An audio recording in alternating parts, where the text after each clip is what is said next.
Nous allons passer maintenant à l'éditeur MIDI. L'éditeur MIDI, comme je vous l'ai indiqué plus tôt, est accessible via un double-clic sur n'importe quel item présent dans votre arrangement.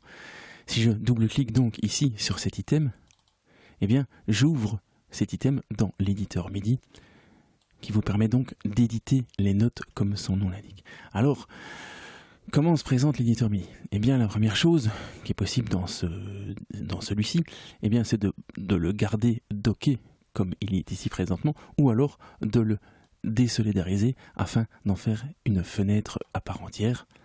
Voilà. Que vous pouvez donc vous pouvez voir cet éditeur MIDI en plus grand. Bouton suivant, c'est le mode piano. Donc, présentement, ici, l'éditeur MIDI se trouve en mode piano. Si je vais sur une piste de batterie, eh bien, vous constatez que les notes se présentent différemment.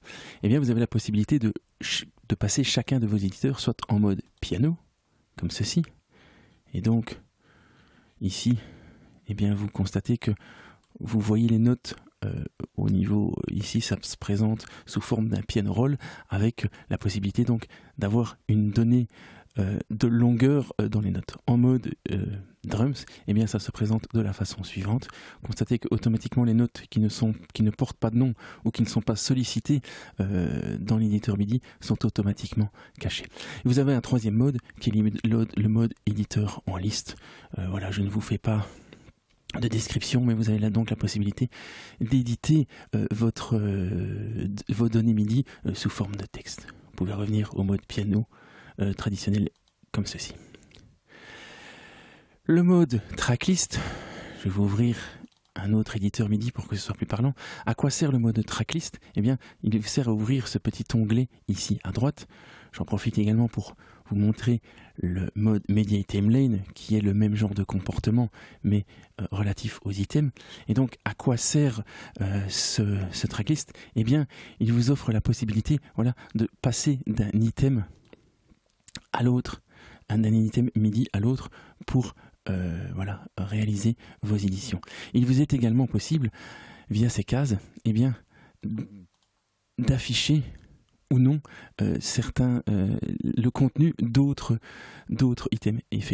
En effet, ici, vous constatez que si je clique sur ce bouton, eh bien, je vois en transparence les notes qui sont jouées par ma piste de piano. Donc, ici, dans le cadre de ma piste de mon éditeur qui est ouvert présentement, eh bien, j'ai la possibilité de me servir des notes jouées par une autre piste comme référence pour pouvoir simplifier mon édition. Vous avez la possibilité également de muter ou de mettre en solo les pistes directement depuis ces fenêtres, voire même d'armer certaines pistes en enregistrement. Hide Unused Note, qui vous permet donc de créer voilà, une sorte de filtrage de votre éditeur afin de cacher les notes qui ne seraient pas sollicitées. Quantize, eh bien, inutile de vous faire un dessin sur la fonction Quantize. Donc si j'ai des notes ici qui ne seraient pas quantisées au grid, eh bien j'ai la possibilité, voilà, d'ouvrir cette fenêtre afin de les quantiser avec une certaine force et selon certains paramètres. La fonction, par exemple, Humanize, qui est l'inverse de la fonction Quantize, voilà, ici j'ai 3 notes qui sont parfaitement quantisées à la grille, eh bien j'ai la possibilité, voilà, d'utiliser une fonction d'humanisation tant au niveau du timing que de la vélocité. Et je peux donc bien sûr cibler toutes les notes, soit uniquement les notes sélectionnées. La fonction de transpose, qui est assez classique à comprendre, voilà, vous pouvez donc transposer les notes d'une valeur de demi-ton donnée, ou alors carrément les faire passer d'une gamme à une autre. Le snap, eh bien le snap c'est la même chose que dans la fenêtre arrangement. Si le snap to grid est activé, eh bien vous avez la possibilité donc de soumettre vos déplacements à la grille de l'éditeur MIDI ou non. Et alors il y a ici une fonction supplémentaire du snap qui est le relative snap. En effet, lorsque celui-ci est activé, vous avez la possibilité de permettre le snap relatif. Ça veut dire que ici, je peux snapper à la grille et comme vous le constatez, ma note MIDI est décalée légèrement de ce grid, eh bien je peux me permettre de garder ce décalement dans mon édition de snapping.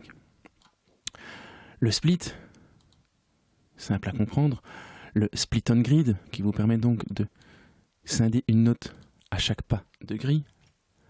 Le legato, eh bien imaginons que voilà, j'écrive ici sans snap des notes MIDI, voilà, et que ces notes MIDI ne rentrent pas en contact les unes avec les autres, eh bien je peux utiliser alors la fonction legato pour faire ceci. Le mute et le quantize rapide. Donc ici le quantize vous ouvre une fenêtre vous indiquant sur quelle base vous voulez sélectionner. Manuel, vous pouvez choisir donc voilà, plusieurs types de quantification. Et bien ici la fonction de Quick Quantize vous soumet la quantisation sur base de votre grille fixée actuellement. Force Scale, eh bien imaginons que je choisisse une gamme ici, donc présentement l'arrangement se trouve en Mi mineur. Imaginons que je transpose ces notes et ces notes ne tombent donc plus dans ma gamme. Eh bien je peux utiliser la fonction de Snap to Scale. Si ma gamme est bien sûr active, eh bien je peux alors forcer les notes à rentrer dans cette gamme. Fit to Time Selection, qui est exactement la même fonction que celle présente dans la boîte à outils que je vous ai présentée plus tôt. Event Properties, qui vous permet d'entrer manuellement les propriétés de la note, le canal, la vélocité, la position, la longueur et la off velocity. La fenêtre des grooves, j'ai un tutoriel entier consacré à cette fenêtre, donc je ne vais pas rentrer en détail. Alors, pour les outils suivants, eh bien je vais ici créer un nouvel item MIDI vide, ce sera plus parlant. À quoi sert donc cet outil de chords? Eh bien, ça vous permet de générer automatiquement des suites d'accords basés sur des degrés de gamme.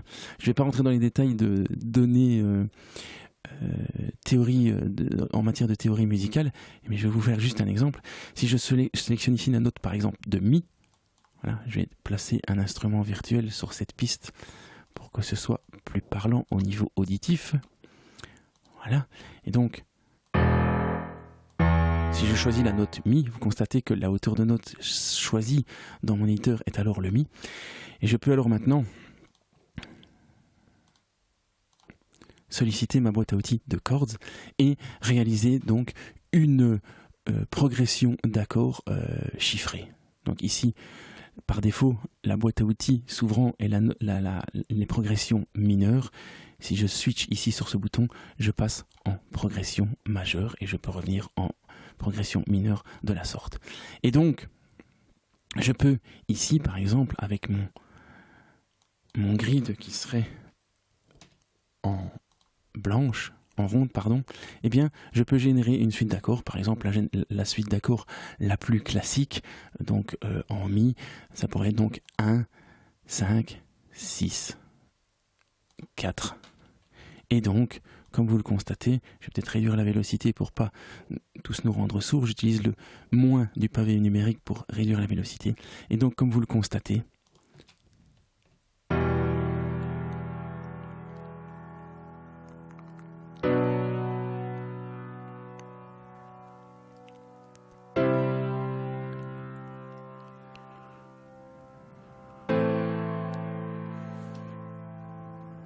j'ai donc automatiquement généré une suite d'accords basée sur les degrés de gamme.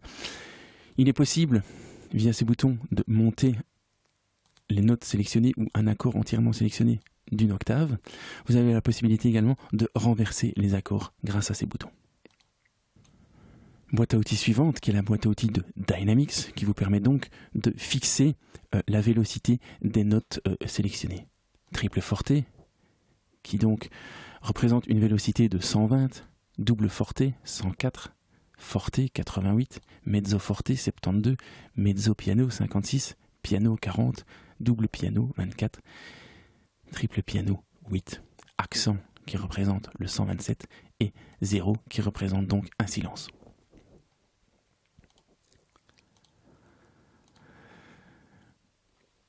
Channels, eh bien, qui est la même chose que la boîte à outils en fait ici, qui vous permet de choisir le canal sur lequel vous allez écrire vos notes à venir. Donc ici, mes notes, ici vous constatez que je colore les notes par canal et non par vélocité ou par pitch ou par source ou par track. Eh bien, donc, je colore mes notes par canaux. Donc vous constatez que mes notes sont toutes présentes sur le canal 1. Eh bien, je peux choisir à présent d'écrire sur le canal 2. Et toutes mes notes maintenant qui vont être écrites sont sur le canal 2. Et j'ai la possibilité ici de choisir quel canal j'affiche dans mon éditeur MIDI. Cette option vous permet d'afficher le nom des notes. Si une note se ferait baptiser ici dans l'éditeur MIDI via un clic droit, par exemple je pourrais remplacer le nom C4 par Do, eh bien vous constatez que le nom des notes est également respecté. CC follows note, eh bien c'est assez simple à comprendre et c'est le même concept qu'avec ce bouton ici. Si j'ai des CC, pardon, je vais peut-être écrire les CC sur le canal 1, ce sera plus logique. Donc si j'ai des CC ici qui sont destinés, je vais supprimer ici toutes les notes. Et bien si je déplace ces notes, vous constatez que les données de Control Change suivent mes notes. Si j'ai cette option qui est désactivée, eh bien les CC restent en place et les notes sont alors désolidarisées. Velocity Tool, un outil, ma foi, fort sympathique. Voilà, imaginons que j'ai des notes comme ceci. Je vais les humaniser très fort au niveau vélocité pour illustration. Donc voilà, j'ai des notes de différentes vélocités. Eh bien, le Velocity Tool me permet de réaliser des choses comme ceci. Ou comme ceci. Etc. Je vous laisse découvrir la fenêtre qui est assez rapidement addictive pour vous faire une idée. Remove Redundant CC, eh bien ici vous avez constaté que je pouvais écrire, voilà, en maintenant contrôle un certain nombre de données CC. Eh bien, constatez que dans tous ces CC, il peut y avoir des redondances. Et donc, à quoi va me servir cette fonction? Eh bien, je peux supprimer. Voilà, il me dit que dans mes événements, j'ai 480 événements MIDI sélectionnés, dont 183 qui sont redondants. Et si je clique sur Remove Event, il me supprime mes événements inutiles. Et ce qui vous permet de gagner un petit peu en charge CPU. Le bouton suivant sert donc bien sûr à fermer l'éditeur MIDI.